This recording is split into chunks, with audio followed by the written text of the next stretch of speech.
An independent commission of inquiry set up by the UN Human Rights Council after last year's Gaza conflict said, Israel must do more than end the occupation of land Palestinians want for a state, according to a report released.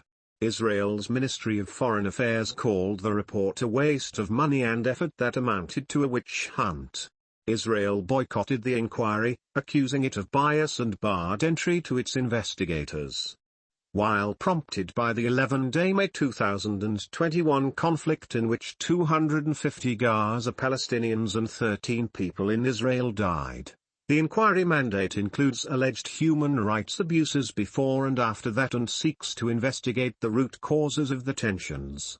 It cites evidence saying Israel has no intention of ending the occupation and is pursuing complete control over what it calls the occupied Palestinian territory, including East Jerusalem, which was taken by Israel in 1967.